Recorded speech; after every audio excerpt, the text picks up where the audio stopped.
ఈరోజు చంద్రబాబు నాయుడు గారు అన్నదాత సుఖీభావ కార్యక్రమానికి శ్రీకారం చుట్టాడు. ఆయన దాన్ని ప్రారంభిస్తున్నటువంటి తరుణంలో ఎంత దౌర్భాగ్యమైనటువంటి పరిస్థితులు అంటే అన్ని విధాలా దానికి సంబంధించినటువంటి గండి కొట్టాడు.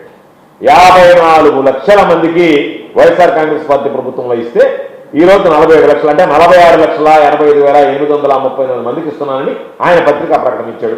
దాంట్లో దాదాపుగా పోయినసారి ఇచ్చినటువంటి పత్రికా ప్రకటనలో కూడా 10% మందికి చేరలేదు, రాలేదు. వాళ్ళు ఇప్పటికీ తిరిగేటువంటి పరిస్థితి ఏర్పడింది.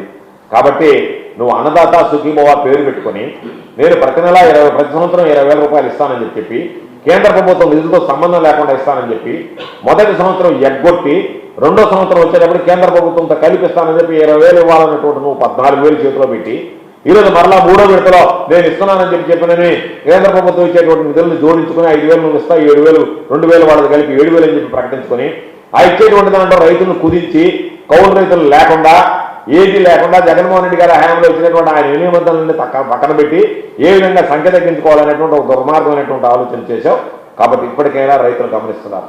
రైతు సంక్షేమమే తన ధ్యేయంగా పనిచేసినటువంటి వ్యక్తి జగన్మోహన్ రెడ్డి గారు.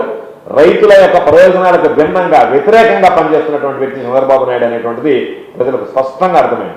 యూరియాకి సంబంధించి ఈరోజు ఇబ్బందులు పడుతున్నారు, క్యూలో నిలబడుతున్నారు, యాప్లు కష్టాలు ఉన్నాయి, గిట్టుబాటు ధర లేకుండా రైతులు ఇబ్బంది పడుతున్నారు, 0 వడ్డీ పంట రుణాలు ఎత్తేసావు, ఉచిత పంటల బీమా లేకుండా చేసావు. జగన్మోహన్ రెడ్డి గారి హయాంలో ఏదైనా నష్టం జరిగితే ఆ సీజన్ ముగిసే లోపల ఇచ్చేటువంటి ఆ నష్టపరిహారం ఏదైతే ఉందో, ఆ ఇన్పుట్ సబ్సిడీ ఏదైతే ఉందో అది వెంటనే సీజన్ ముగిసే లోపల ఇచ్చేటువంటి ఆ కార్యక్రమాన్ని ఈరోజు మంగళం పడావు. కాబట్టి రైతు ప్రయోజనాలను పూర్తిగా విస్మరించినటువంటి నీకు, రైతులకు కోతలు విధిస్తున్నటువంటి నీకు రైతులు చంద్రబాబుకి ఏ విధంగా వాతలు పెడతారో రేపు ఏ రోజు ఎన్నికలు వచ్చిన అనేటువంటిది ఈరోజు మనం చూడాల్సినటువంటి పరిస్థితి.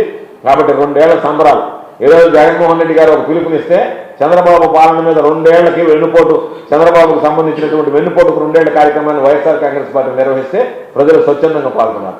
ఈరోజు పాపం మీరు అధికారాన్ని పెట్టుకొని ఆ డ్వాక్రా మహిళల్ని, అధికారులని, సెక్రటేరియట్ సిబ్బందిని, గ్రామంలో ఉండేటువంటి విఆర్ఓల్ని, పంచాయతీ సెక్రటరీని అందరినీ పిలిచి కూర్చోబెడితే మీ దగ్గర ఉండేటువంటిది ఎవరు? పైన ప్యాకేజీ బ్యాచ్, కింద పేమెంట్ బ్యాచ్. మీ పక్కన చప్పట్లు కొట్టేవాళ్ళేమో ప్యాకేజీ బ్యాచ్.